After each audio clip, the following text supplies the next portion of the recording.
Alright, we are going to talk about dragging the mouse. I don't think this is needed for the project, but it's a good exercise.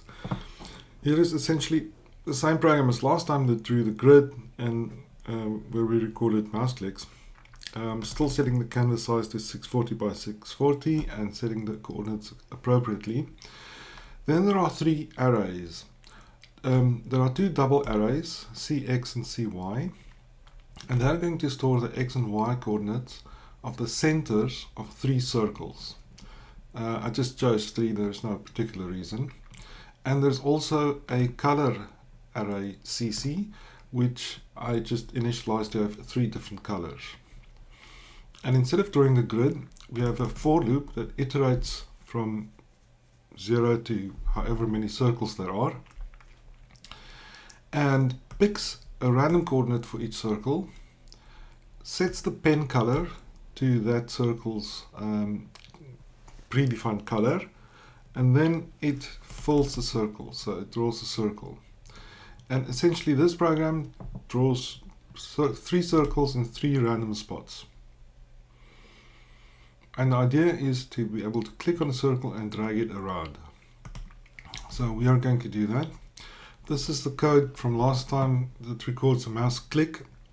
So wait until the mouse is pressed, record the starting coordinates, and then wait until it is released.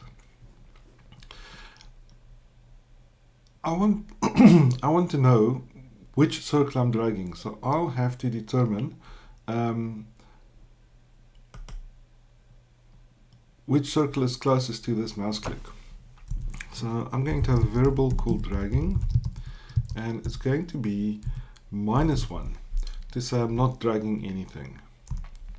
And then I'm going to go through my circles, I0, I is less than cc dot length, I plus plus. I choose cc.length, but I could have chosen cx.length or cy.length. They're all supposed to be the same size.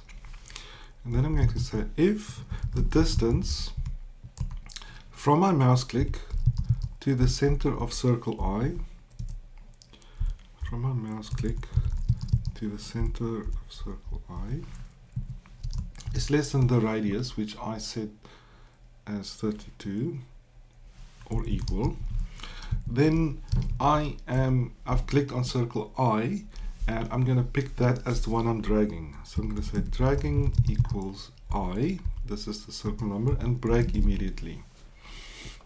As soon as I find a circle that's very close to the mouse click, so the mouse clicked within the radius, I'm going to pick that up and break this for loop. And if it goes through all the circles and no one is close, then dragging will stay -1. So then, while the mouse is pressed, I am going to update the circle I'm dragging and show the screen again. So I'm going to say only if dragging is not equal to -1, because then I'm not dragging anything. Update the circle I'm dragging. So dragging. Sorry. Before that, I'm going to update these mouse. I'm going to collect the mouse coordinates again, because the mouse is now moved. It is still pressed, that's why I'm in this while loop, but it is moved and it's now at coordinates the new mx and y, and I'm going to set the circle's center to those new coordinates. The mouse has moved a little bit. I've got a new mouse x and mouse y that I collect and store in mx and my, and I'm going to redraw the circles. So I'll just copy the code from here.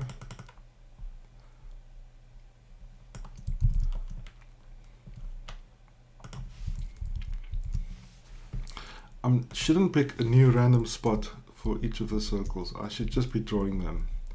And I'm going to show with a small delay. I think that's safe. And when I'm done, I'm done. So let's run and see if this works. Run. Firstly, if I click here and drag, nothing. If I click here and drag, interesting program. This is almost a drawing program. but it's not what I wanted because I didn't clear the screen. So let's just add that. If I'm not dragging, in fact, if I'm not dragging, it's only when I'm not dragging that I need to update MX and MY. And in fact, I only assign MX, so I could really